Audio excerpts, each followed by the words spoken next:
Naharolgi Khonjel Thauram Tabiriba Marupsingbu Taram Nokchari Ngasigi Thauramda Puzirakli Talent of the Month Ngasigi Talent of the Month ki Thauramasida Sonia Samjetsabam Unabaki Thauram Thamjari Hauzik Tabirasi Talent of the Month Ngasi Eikoki Studio da Lengsinduna Lebiribasi Samjetsabam Mangoljau Aduga Samjetsabam Ongbi Sangita Anigi Majaibema Sonia Samjetsabam Mahaki film Kharadang Pallabada Lekai Lalumba 2 Miyamna Pamnakiba film Singni Akaswani Falgi Studio Sida Sonia Daram Nokjari Sonia Samjetsabam Mehaknasu Mayambu Kurumjari Sonia gi imungsi mayamna loina makhangnare pabungdagi hauraga art sidaista hanana khong taramlaba miyoising lairaba imungna haibasi aduna Pabungi wari dagi haubana nungaigadaba male wari se aduna Sonia na yam angang oringai dagi haitare film gi lines daista changbasi pabungi thaudang si masi kayam gamna chawe na khanbibage Akoi baba si su sige art ki lamdagi haurakpane ado mana art ki lambi sida yawe na akoi se forcefully yawhankhibadi nate adubo khoi gi I mari leina bagi baba gi magi talent haigadra ado magi kitang sigumba film drama gi ise engonda khara yaurok ba haidare adugi aisu dum angai kandagi jagoi sai amna pamjare aduna jagoi sabadagi haurakpane aide dum classical dance kumba folk dance kumba adugumba dagi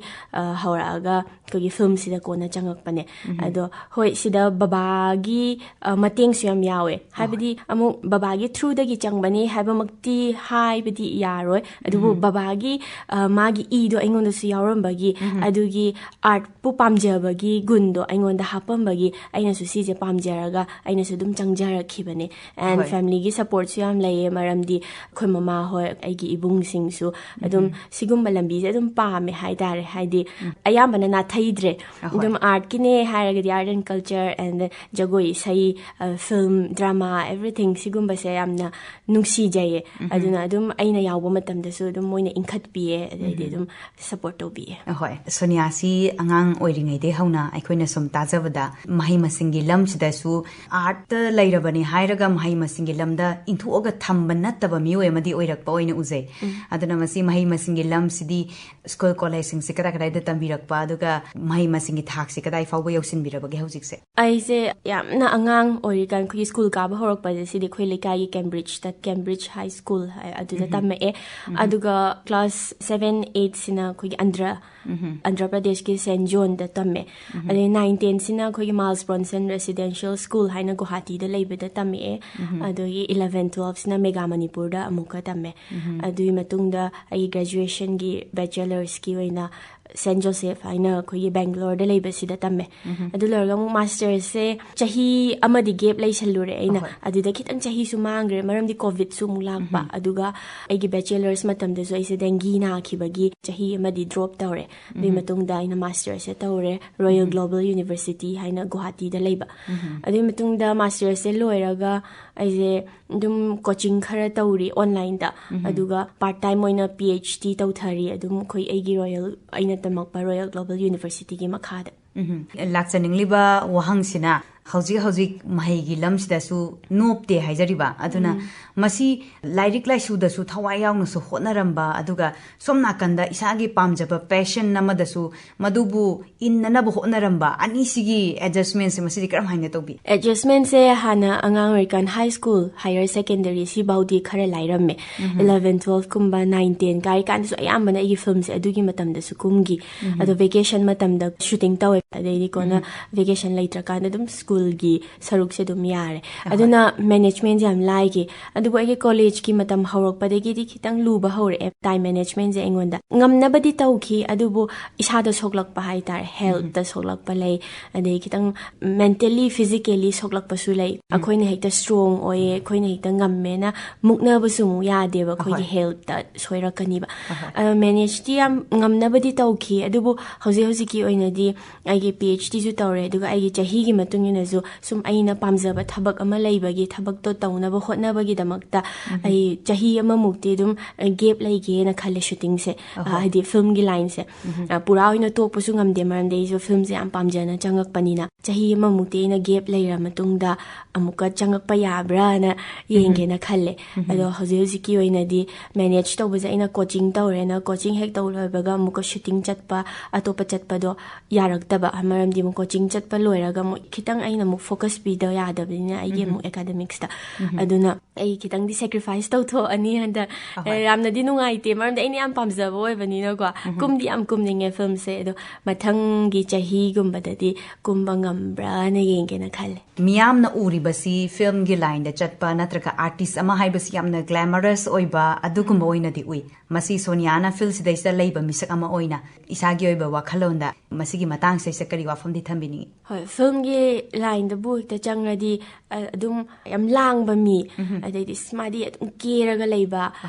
langba mi ne adai ko chachapa mi ne dumaina khanbi basu leiye ko film da ukibagi ne ba moina hairi desu adu film haisidi character makhan makhan laura kadoine aduga manung da leiriba character di actor makhan leiri ko yumda kamaina leiramgani khangba natte ba adum khara amadi pura film da sariba character do adugi opposite ta leirambasu yaudoine ane film haibasidi hobby natragana khoi profession apamba amaneba aduna adudu uthorakna ba hotna baneba ado so film da uriba poto hekta adum asengba da jusmaina tawramgani di khandabana di hen phaye film gi khoi industry da leiriba mayam pumna maksisu dum waminari ne maramdi akhoi gi thabak ti khoi gi senfam lambi di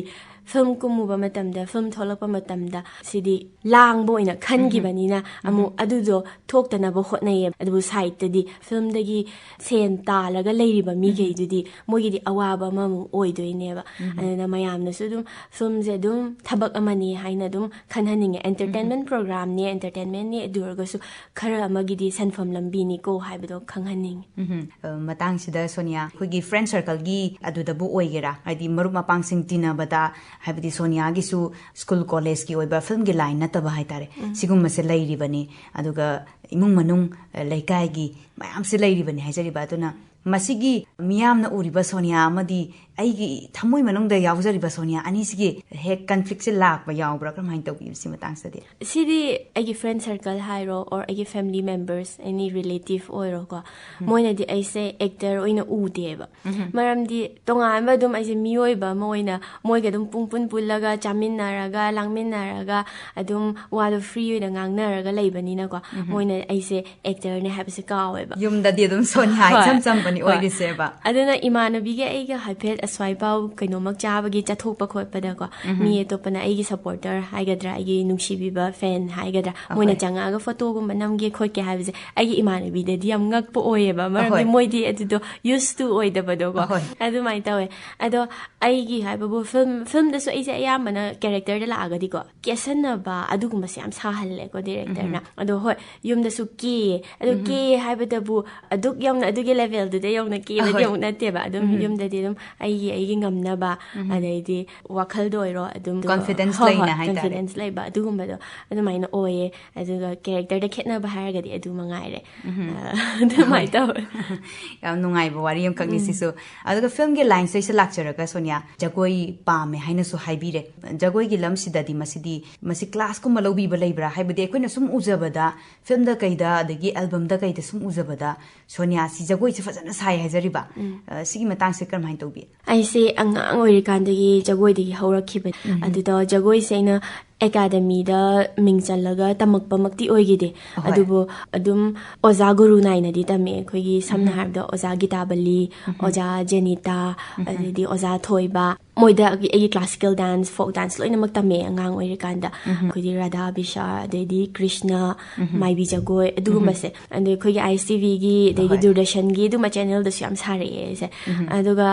aina class adum 9 10 karakpadai di jagoi se lep khre haidar aduna hoi academy da di tamakte dubo oza guru naina di dum tame Sonia na aingonda sigi quality si yawra magadi nungai gani haiba quality ga di lebi ba Sonia aise isai yam pamjayeba ado isai haibagi changse 0.1% mo khatang oiramgadra khalleba aingonda isai je sungai haitaba adum imanabi na su redi ko imungi mi na su adum nokna bidoine aise isai je haitaba ai chumna mi isai singer mak na traga su isai ngangba baudi du mi se loina ma haina bra na khalle ꯑꯗ ꯑꯩꯉꯣꯟꯗꯗꯤ ꯏꯁꯩꯁꯦ ꯁꯨꯡꯍꯩ ꯍꯩꯇꯕ ꯑꯗꯨꯅ ꯏꯁꯩꯁꯤꯗ ꯍꯩꯔꯝꯃꯗꯤ ꯐꯒꯗꯕꯅꯦꯅ ꯈꯜꯂꯦ ꯐꯤल्ꯝꯒꯤ ꯂꯥꯏꯟꯁꯇꯩ ꯆꯪꯉꯛꯄꯗ ꯁꯣꯅꯤꯌꯥꯅ ꯍꯧꯖꯤꯛ ꯐꯥꯎꯕꯗ ꯁꯥꯔꯤꯕ character ꯃꯌꯥꯝꯁꯤꯡꯁꯤꯗ ꯍꯧꯖꯤꯛ ꯐꯥꯎꯕꯒꯤ ꯂꯥꯛꯂꯤꯕ ꯐꯤल्ꯝꯒꯤ ꯂꯥꯏꯟꯁꯇꯩꯁꯤꯗ ꯀꯔꯝꯕ ꯀꯦꯔꯦꯛꯇꯔꯅꯗꯤ ꯈ꯭ꯋꯥꯏꯗꯒꯤ ꯍꯦꯟꯅ ꯄꯥꯝꯕꯤꯈꯤꯕꯒꯦ ꯀꯦꯔꯦꯛꯇꯔꯁꯦ ꯂꯣꯏꯅꯃꯛꯇꯤ ꯄꯥꯝꯈꯤ ꯍꯣꯏ ꯃꯩꯔꯥꯟꯕꯤꯗꯨꯅ ꯑꯩꯅ ꯑꯉꯥꯡ ꯑꯣꯏꯔꯤꯀꯥꯟꯗ ꯑꯩꯒꯤ ꯑꯍꯥꯟꯕ ꯑꯣꯏꯅ ꯐꯖꯅ ꯍꯥꯏꯗꯤ ꯐꯤल्ꯝꯗ ꯐꯖꯅ ꯀꯨꯝꯃꯛꯈꯤꯕ ꯌꯥꯎꯔꯛꯈꯤꯕꯗꯣ ꯑꯣꯏꯕꯅꯤꯅ ꯑꯗꯨꯗꯤ ꯌꯥꯝ ꯊꯤꯅ ꯑꯩꯉꯣꯟꯗ ꯃꯆꯤ ꯂꯦꯡꯗꯅ ꯌꯥꯝ ꯃꯦꯃꯣꯔꯦꯕꯜ ꯑꯣꯏꯌꯦꯕꯀꯣ ꯃꯩꯔꯥꯟꯕꯤꯒꯤꯁꯦ ꯀꯦꯔꯦꯛꯇꯔ ꯃꯌꯥꯝꯁꯤꯗꯒꯤ ꯈꯤꯇꯪ ꯇꯣꯉꯥꯟꯕ ꯀꯦꯔꯦꯛꯇꯔ ꯍꯥꯏꯔꯒꯗꯤ ꯂꯤꯛꯂꯝ ꯇꯨꯡ ꯏꯜꯂꯛꯈꯣ ꯍꯥꯏꯅ ꯐꯤल्ꯝ ꯑꯩꯈꯣꯏꯒꯤ ꯗꯥ ꯒ꯭ꯌꯥꯅꯟꯒꯤ ꯑꯃ ꯂꯩꯒꯤ PTO ꯍꯥꯏꯅ ꯑꯗꯨꯒꯤ ꯐꯤल्ꯝꯗꯨꯗꯗꯤ ꯑꯩꯈꯣꯏꯁꯦ ꯗꯥꯏꯂꯣꯛ ꯑꯣꯏꯒꯦꯔꯥ ꯑꯩꯈꯣꯏꯒꯤ ꯄ꯭ꯔꯣꯝ ꯇꯧꯗꯕꯤ ꯇꯧꯈꯤꯕ ꯌꯥꯝ ꯑꯩꯉꯣꯟꯗꯗꯤ ꯌꯥꯝ ꯑꯅꯧꯕ ꯑꯣꯏꯌꯦ ꯈꯦꯠꯅꯈꯤ ꯑꯗꯩꯗꯤ ꯃꯦꯀꯞ ꯍꯥꯏꯔꯦ ꯃꯦꯀꯞꯀ ꯄꯥꯛꯅ ꯇꯧꯗꯕꯤ ꯑꯗꯨꯒꯨꯝꯕꯗꯣ ꯑꯣꯏꯈꯤ ꯑꯗꯩ ꯀꯦꯔꯦꯛꯇꯔꯁꯤꯁꯨ ꯌꯥꯝ ꯑꯇꯞꯄ ꯍꯥꯏꯇꯥꯔꯦ ꯑꯩꯒꯤ ꯍꯥꯟꯅꯒꯤ ꯀꯦꯁꯟꯅꯕ ꯌꯥꯝ ꯂꯥꯡꯕ ꯀꯦꯔꯦꯛꯇꯔꯗꯣ ꯑꯗꯨꯗꯣ ꯑꯣꯏꯗ꯭ꯔꯦꯕ ꯁꯤꯗꯗꯤ ꯈꯤꯇꯪ ꯇꯞꯄꯒ ꯌꯥꯝ ꯁꯤꯔꯤꯌꯁ ꯑꯣꯏꯕ ꯀꯦꯔꯦꯛꯇꯔ ꯑꯃ ꯑꯣꯏꯈꯤꯀꯣ ꯑꯗꯨꯗꯣ ꯑꯩꯉꯣꯟꯗꯗꯤ ꯑꯅꯧꯕ ꯑꯣꯏꯕꯅꯤꯅ ꯁꯨꯝ ꯑꯗꯨꯁꯨ ꯄꯥꯝꯖꯈꯤ ꯀꯦꯔꯦꯛꯇꯔ ꯂꯣꯏꯅꯃꯛ ꯍꯥꯏꯁꯦ ꯃꯈꯟ ꯃꯈꯟꯅꯦ ꯂꯣꯏꯅꯃꯛ ꯄꯥꯝꯅꯗꯤ ꯇꯧꯈꯤ ꯑꯗꯨ ꯁꯨꯝ ꯑꯗꯨꯗꯨꯅ ꯈꯤꯇꯪ ꯇꯣꯡꯉꯥꯜꯂꯦ ꯀꯅꯥꯒꯨꯝꯕ ꯏꯆꯝ ꯆꯝꯕ ꯃꯤꯑꯣꯏ ꯑꯃꯅ ꯍꯥꯏꯇꯥꯔꯦ ꯐꯤल्ꯝꯗ ꯅꯣꯛꯏꯕ ꯀꯞꯄꯤꯕꯁꯤ ꯀꯔꯝꯍꯥꯏꯅ ꯇꯧꯔꯤꯅꯣ ꯍꯥꯏꯕꯁꯤ ꯈꯪꯅꯤꯡꯉꯦ ꯍꯥꯏꯖꯔꯤꯕ ꯑꯗꯨꯅ ꯁꯣꯅꯤꯌꯥꯅ ꯀꯞꯄ ꯃꯇꯝꯗ ꯃꯁꯤ ꯀꯦꯔꯦꯛꯇꯔꯗꯨꯅ ꯀꯞꯄ꯭ꯔꯥ ꯅꯠꯇ꯭ꯔꯒ ꯁꯣꯅꯤꯌꯥꯅ ꯀꯞꯄ꯭ꯔꯥ ꯀꯔꯝꯍꯥꯏꯅ ꯇꯧꯏ ꯁꯤꯗ ꯁꯤꯁꯦ ꯑꯩꯒꯤ ꯑꯣꯏꯅꯗꯤ ꯑꯩꯗꯤ ꯋꯥꯈꯜꯁꯦ ꯌꯥꯝꯅ ꯈꯟꯒꯜꯂꯦ ꯍꯥꯏꯇꯥꯔꯦ ꯀꯩꯅꯣꯝ ꯍꯦꯛ ꯇꯧꯕꯗ ꯑꯌꯥꯝꯕꯅ ꯀꯞꯀꯟꯕ ꯃꯤꯁꯨ ꯑꯣꯏꯌꯦꯕ ꯃꯤ ꯃꯥꯡꯗ ꯀꯞꯇ꯭ꯔꯒꯁꯨ ꯑꯗꯨꯝ ꯏꯊꯟꯇ ꯂꯩꯔꯀꯥꯟꯗ ꯀꯞꯄꯗꯣ ꯌꯥꯝ ꯑꯣꯏꯒꯜꯂꯦ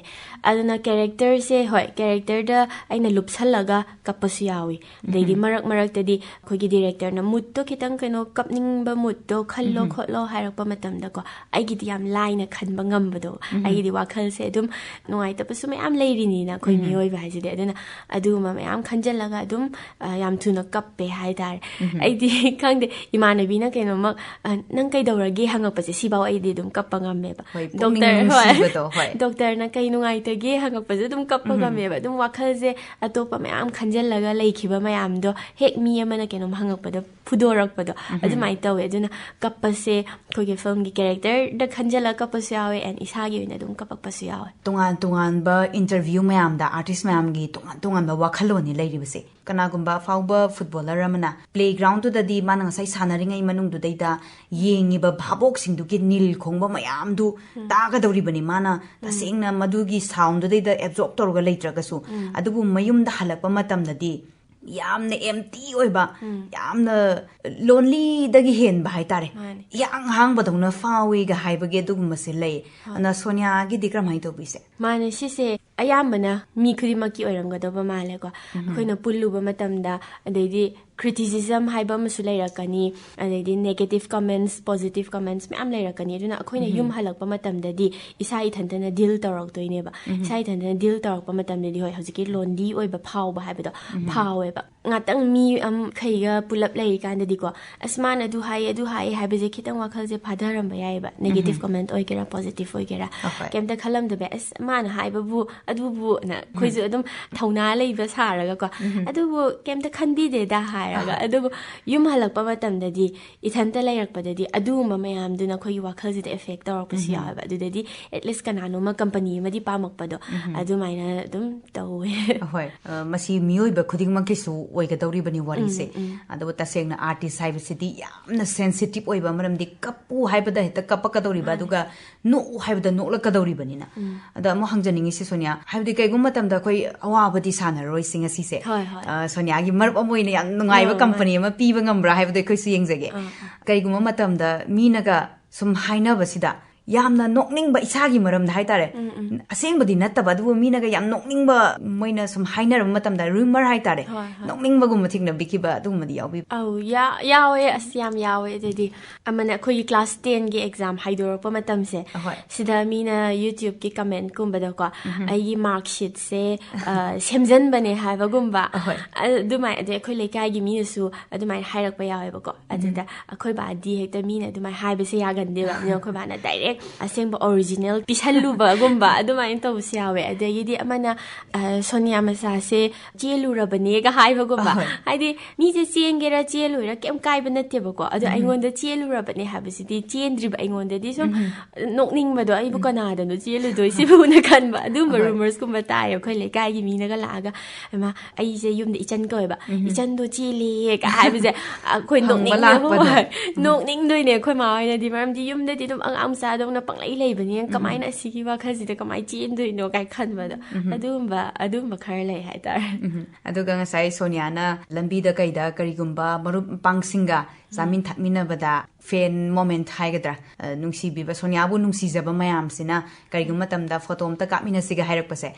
ꯁꯤꯒꯨꯝꯕꯒꯤ ꯃꯑꯣꯡꯗ ꯍꯥꯏꯒꯗ꯭ꯔꯥ ꯃꯗꯨꯗꯩꯗ ꯁꯣꯅꯤꯌꯥꯅ ꯀꯥꯎꯉꯝꯗꯕ ꯌꯥꯝꯅ ꯄꯨꯛꯅꯤꯡ ꯅꯨꯡꯁꯤꯈꯤꯕ ꯃꯤꯀꯨꯞꯀꯗꯤ ꯌꯥꯎꯕ꯭ꯔꯥ ꯅꯤꯡꯁꯤꯡꯃꯤꯟꯅꯁꯤ ꯑꯉꯥꯡꯒꯨꯝꯕꯅ ꯅꯤꯡꯁꯤꯡꯕꯤꯕꯁꯦ ꯑꯩꯉꯣꯟꯗꯗꯤ ꯌꯥꯝ ꯍꯔꯥꯎꯋꯦꯕ ꯑꯉꯥꯡ ꯃꯆꯥꯅ ꯃꯣꯏꯅ ꯍꯣꯏꯅ ꯆꯪꯁꯤꯜꯂꯛꯑꯒ ꯆꯤꯆꯦꯕꯨ ꯑꯣꯏꯒꯦꯔꯥ ꯅꯤꯅꯦꯕꯨ ꯑꯣꯏꯒꯦꯔꯥ ꯈꯕ꯭ꯔꯥ ꯑꯩꯉꯣꯟꯗ ꯑꯗꯨꯃꯥꯏꯅ ꯀꯧꯔꯛꯄꯗ ꯌꯥꯝ ꯅꯨꯡꯁꯤꯌꯦꯕ ꯑꯉꯥꯡꯅ ꯑꯗꯩꯗꯤ ꯑꯩꯈꯣꯏꯒꯤ ꯕꯦꯠꯆꯇ ꯆꯪꯉꯛꯄ ꯈꯣꯠꯂꯛꯄꯁꯨ ꯌꯥꯎꯋꯦꯀꯣ ꯑꯗꯨꯁꯨ ꯌꯥꯝꯅ ꯅꯨꯡꯉꯥꯏꯖꯩ ꯑꯗꯨꯒ ꯑꯩꯈꯣꯏꯒꯤ ꯑꯍꯟꯅ ꯌꯥꯝ ꯅꯨꯡꯁꯤꯅ ꯑꯩꯈꯣꯏꯒꯤ ꯑꯕꯣꯛ ꯍꯣꯏꯒꯨꯝꯕ ꯍꯥꯏꯇꯥꯔꯦꯀꯣ ꯃꯣꯏꯅ ꯅꯨꯡꯁꯤꯅ ꯍꯥꯏꯃ ꯅꯪ ꯁꯣꯅꯤꯌꯥ ꯃꯆꯥꯗꯣ ꯅꯠꯇ꯭रो ꯀꯥꯏꯅꯒ ꯍꯥꯏꯔꯛꯄꯁꯦ ꯍꯥꯏꯗꯤ ꯌꯥꯝ ꯅꯨꯡꯁꯤꯕꯗꯣ ꯍꯥꯏꯗꯤ ꯑꯗꯩꯗꯤ ꯑꯃꯔꯣꯝꯗ ꯑꯩꯅ ꯈꯜꯂꯤꯁꯦ ꯑꯩꯁꯦ ꯑꯌꯥꯝꯕꯅ ꯆꯍꯤ खाइदꯕ मीना लोई खंगबीको हाइदी अंगांग मचानासु खंगबी देदी अखोइगी आइगा चही लेंगा मानबनसु खंगबी दे यामना अहन ओइबनसु आइसे notice तौबीबदो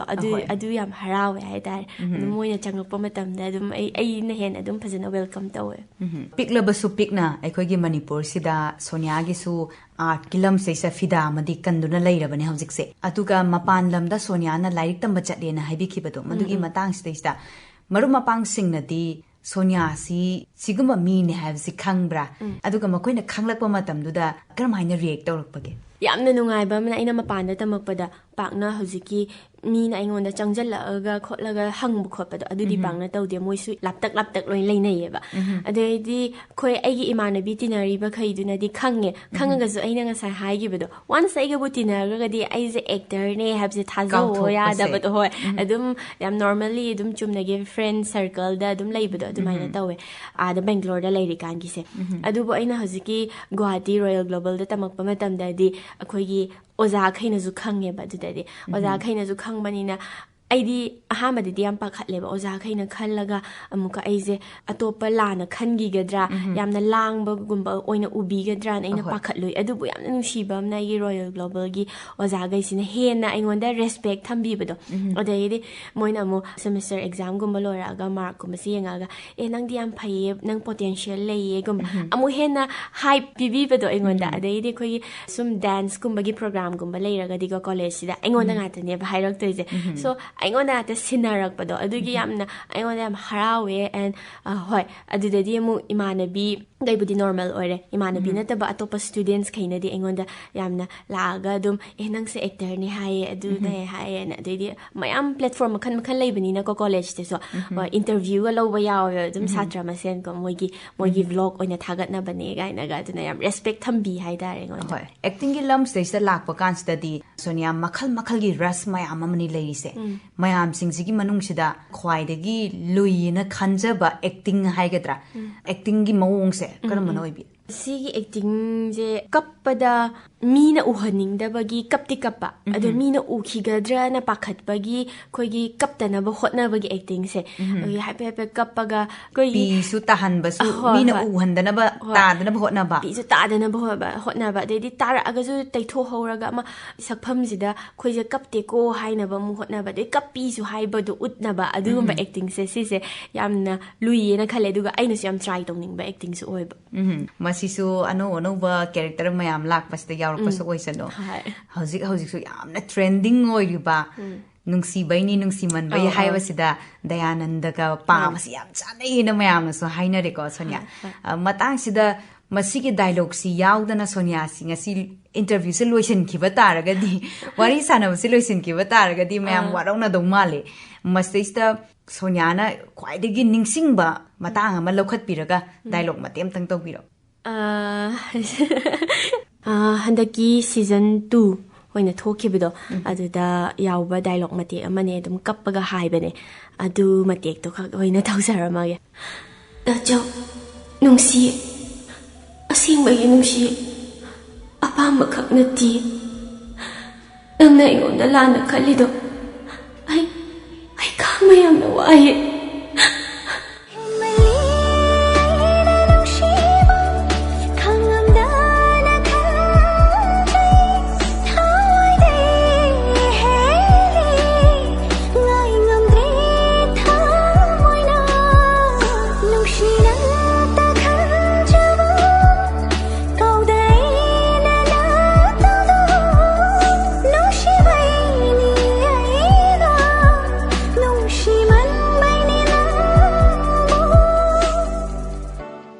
Dialogue si taraga hojiki hairiba nungsi baini nungsi manbai haiba mayamna pamnaba hojik yamna trending oiriba series mitta chongthongani na khale hojik fawbusida adum sahi yamdraga su sariba makhal makhal mayam singsi manungda Sonia na hojik fawda try tawdriba duga try tawningba anoba wakhaldaga sigumba character ga saraga di haiba adugumba khanba leibiba Sonia I say character se storyline doina budi chakhidore ko aina yam pamjaba if kanagumba mana writer gumba ko or producer mana some films se nupi mana yam struggle tawbagi ko hade mentally physically struggle tawbagi magi thabaki ogera adedi yumgi keno panaba bu ogera sigumba gi struggle tawbagi storyline ama puthora agadi ko aina yam kumning ba haidar mental health ki matang daga kitang struggle tawbagumba do adum bai matang da putho haninge aduda ai oina kumning ba do adudi pha Sonia da hojik si kanagumba stranger ama laga masi hojiki hairiba adugi struggle thengnaba mi ma haitare mentally yamna struggle tawba mi ma natragana kanagumba khangna chana bai marakta bu oiraga su awa ana se magi mentally mana manungna thengnariba awana si kaigumba Sonia da lithorok pataraga di Sonia se kramanya react tawgani aidi any stranger oiraga su ko hek mana bu open up tawra aba ingonda ai magi damakta leiganiba haidi tabi ganiba ko aduga if magi situation duna khogi kitang help hena changba oiraga di aina mongonda phajana therapy bu oigera dedi psychiatrist bu oigera adum recommend tawbiganiba aduna tragana adum aina anytime nangna warakpa matamda adum aingonda la o haidi aina yamna professionally help tawba ngamdraga su at least kanagumana wa tabiba haisidi kharadi adum phayena khalleba aduna adum aina tabigani adei adum marmakta ai unaba la o aingonda adum phongdu o kholona adum haigani na khalle yamna pukchel sawba makhakni masisu mayamna udaba Sonia gi tunga side ama oigani na khalle naha singsida Sonia na hojik artist ama oina film gi lines da leibirabani na masigi film gi lines sina naha singsida karam ithilpi aduga film sina kari kari thodang loba yai na khanbibage hoi mayam na so adum hainai ko film da thoiba film da uriba mayam sina khogi youth oigera mioi basing da influence tawe na adum haeba ko ado aina ahamba da haizaning abedi sometimes film se entertainment ki oina tholakpa su yawe so entertainment gi oina tholakpa matamda apha phata mayam yawrakani ba film sida so adu dudi mioi bai wakhal ne khoina decide tawba ngam tare haidi apha ba saruk tu khatang lausan hobiba and phatta ba saruk tu di lausan bidaba maramdi for example film sida phattaba mayam yawe khogi nupa na nupi otpa yawi nupi na kai tare nupa otpa yawi ama ma imung da otna ba yawi si mayam se khoi Manipuri film sida ayamana utna ba khotnai ba screen sida utna ba khotnai ado khoina yengi ba audience babok singna apha phatta sidi khangaga lausan biba kai ha tare khoina nupa mana nupi da khut tha ba ma yawe screen sida film sida aduna hekta influence taw haba nate ba phatte khangaba leiraba poni adudi influence tawbigano ba and film da lakchaning ba mana film da su adumba utke hairagadi phana phattaba mayam du ulamaga su last di sise phatte habudi kitang takpiramo do adu mai to haninge maramdi haujikan di yam laire ba maramdi ai isamak su amazu film yengba matamda YouTube videos yengba matamda dum influence yam line tawe ba or social media hairo media gi kanozina dum youth sida mayam asoi bazu pi apha bazu pi ba adu sidi checksin da ba yade ba aduna khoi Manipur se yamna pi e ade lairiba mi kai sisu yam da banina khoi kitang checksin hobana phaye ba soi ba do yaudana ba shooting gi site bu oiraga su masaisa thokiba yamna character du pankhatpagi wana tabata character ama khak haitare madu saba matamda ꯊꯦꯡꯅꯈꯤꯕ ꯑꯋꯥꯕ ꯌꯥꯝꯅ ꯋꯥꯈꯤꯕ ꯍꯥꯏꯇꯥꯔꯦ ꯑꯗꯨꯒꯨꯝꯕ ꯑꯗꯨꯗꯒꯤ ꯑꯃꯅ ꯅꯨꯡꯉꯥꯏꯕ ꯑꯣꯏꯔꯒꯁꯨ ꯁꯨꯇꯤꯡ ꯃꯐꯝꯗ ꯌꯥꯝ ꯅꯨꯡꯉꯥꯏꯔꯝꯗꯧ ꯃꯥꯟꯕ ꯍꯥꯏꯇꯥꯔꯦ ꯃꯌꯥꯝꯁꯤꯡꯁꯤꯅ ꯁꯨꯝ ꯋꯥꯈꯜꯗ ꯈꯟꯕꯗ ꯑꯗꯨꯅ ꯃꯁꯤ ꯅꯨꯡꯉꯥꯏꯕ ꯅꯣꯛꯅꯤꯡꯕ ꯑꯗꯨꯒꯨꯝꯕ ꯊꯧꯗꯣꯛꯁꯤꯡ ꯂꯩꯕ꯭ꯔꯥ ꯃꯁꯤ ꯈꯤꯇꯪ ꯅꯤꯡꯁꯤꯡꯃꯤꯟꯅꯁꯤ ꯉꯁꯤ ꯁꯨꯇꯤꯡ ꯈꯨꯗꯤꯡꯃꯛꯇ ꯑꯋꯥ ꯅꯨꯡꯉꯥꯏ ꯃꯌꯥꯝ ꯂꯩꯈꯤ ꯁꯝꯅ ꯍꯥꯏꯔꯕꯗ ꯑꯩꯅ ꯊꯥꯏꯅ ꯀꯨꯝꯈꯤꯕ ꯎꯔꯩꯅꯨꯡꯁꯦ ꯅꯨꯡꯉꯥꯏꯕꯁꯨ ꯑꯋꯥꯕꯁꯨ ꯃꯌꯥꯝ ꯌꯥꯎꯈꯤ ꯑꯗꯣ ꯎꯔꯩꯅꯨꯡꯁꯤꯗꯤ ꯑꯩꯈꯣꯏꯒꯤ ꯊꯥꯏꯅꯒꯤ ꯃꯇꯝꯗꯣ ꯁꯥꯔꯛꯀꯗꯣꯏꯅꯤꯅ ꯈꯣꯡꯎꯞ ꯄꯥꯎ ꯇꯣꯡꯗꯦ ꯁꯦꯟꯗꯜ ꯄꯥꯎ ꯇꯣꯡꯗꯕꯤꯅꯦꯕ ꯅꯣꯡꯖꯨ ꯊꯥꯁꯨ ꯑꯣꯏꯈꯤꯀꯣ ꯑꯗꯨꯒ ꯃꯐꯝꯗꯨꯁꯨ ꯑꯩꯈꯣꯏꯒꯤꯗꯤ ꯁ꯭ꯇꯨꯗꯤꯑꯣ ꯁꯦꯠ ꯍꯥꯏꯕꯗꯣ ꯂꯩꯇꯕꯅꯤꯅꯀꯣ ꯑꯩꯈꯣꯏ ꯃꯅꯤꯄꯨꯔ ꯐꯤꯜꯝ ꯏꯟꯗꯁꯇ꯭ꯔꯤꯒꯤꯗꯤ ꯍꯧꯖꯤꯛ ꯐꯥꯎꯒꯤꯗꯤ ꯑꯗꯨꯅ ꯀꯩꯅꯣꯗ ꯂꯧꯕꯨꯛ ꯂꯝꯍꯥꯡꯁꯤꯗ ꯅꯝꯕ ꯃꯇꯝꯗ ꯅꯣꯡꯖꯨ ꯊꯥꯁꯨ ꯑꯣꯏꯔꯦ ꯑꯦꯟ ꯀꯩꯝ ꯇꯣꯡꯕꯁꯨ ꯌꯥꯗꯦꯀꯣ ꯑꯗꯨꯅ ꯀꯥꯡꯐꯩꯒ ꯀꯥꯔꯛꯄ ꯌꯥꯎꯈꯤꯕ ꯀꯥꯡꯐꯩꯅꯒ ꯆꯤꯛꯑꯝꯕ ꯌꯥꯎꯋꯦꯕꯀꯣ ꯌꯥꯝ ꯋꯥꯕꯕꯨꯗꯤ ꯅꯠꯇꯦ ꯁꯨꯝ ꯅꯣꯛꯁꯨ ꯅꯣꯛꯅꯤꯡꯉꯤ ꯑꯗꯩꯗꯤ ꯄꯥꯁꯨ ꯄꯥꯈꯠꯂꯦ ꯀꯥꯡꯐꯩꯅꯒ ꯆꯤꯛꯑꯝꯕ ꯍꯥꯏꯁꯦꯀꯣ ꯑꯗꯩꯗꯤ ꯑꯃꯅ ꯁꯤꯁꯨ ꯁꯦꯝꯅꯦ ꯎꯔꯩꯅꯨꯡꯒꯤ ꯁꯒꯣꯜ ꯇꯣꯡꯕꯅ ꯑꯃ ꯁꯒꯣꯜ ꯇꯣꯡꯕ ꯑꯃ ꯌꯥꯎꯈꯤꯀꯣ ꯁꯒꯣꯜ ꯇꯣꯡꯕꯁꯤꯗ ꯀꯃꯥꯏꯅ ꯇꯧꯕꯗꯒꯤꯅꯣꯗꯤ ꯈꯪꯍꯧꯗ꯭ꯔꯦ ꯁꯒꯣꯜꯁꯤꯅ ꯑꯩꯁꯦ ꯂꯪꯊꯣꯛꯑꯝꯃꯕ ꯃꯥꯁꯦ ꯍꯦꯛꯇ ꯆꯦꯜꯂꯒ ꯑꯩꯁꯦ ꯂꯪꯊꯣꯛꯑꯝꯃꯒ ꯑꯩꯁꯦ ꯅꯨꯡ ꯑꯃꯗ ꯁꯨꯖꯟꯈꯤꯕ ꯅꯨꯡ ꯑꯃ ꯁꯨꯖꯜꯂ ꯑꯩꯁꯦ ꯁꯣꯔꯁꯦ ꯑꯃ ꯇꯠꯄ ꯍꯥꯏ ꯁꯣꯔꯁꯦ ꯄꯟꯈꯤꯕꯗꯣ ꯄꯜꯂꯒ ꯑꯩꯁꯦ ꯑꯗꯨꯝ ꯒ꯭ꯌꯥꯟ ꯇꯥꯗꯕꯤꯗ ꯇꯥꯔ ꯂꯩꯔꯦꯕ ꯑꯗꯨꯒ ꯁꯒꯣꯜꯁꯤꯅ ꯑꯃꯨꯛꯀ ꯑꯩꯁꯦ ꯂꯥꯜꯂꯒ ꯅꯦꯠꯀꯦ ꯇꯧꯋꯦ ꯑꯗꯨ ꯅꯦꯠꯍꯧꯗ꯭ꯔꯦ ꯈꯨꯗꯛꯇ ꯍꯣꯁꯄꯤꯇꯥꯜ ꯄꯨꯈꯠꯂꯦ ꯑꯗꯨꯒꯨꯝꯕ ꯑꯋꯥꯕ ꯈꯔ ꯊꯦꯡꯅꯩꯑꯦꯀꯣ ꯑꯗꯣ ꯅꯨꯡꯉꯥꯏꯕꯗꯤ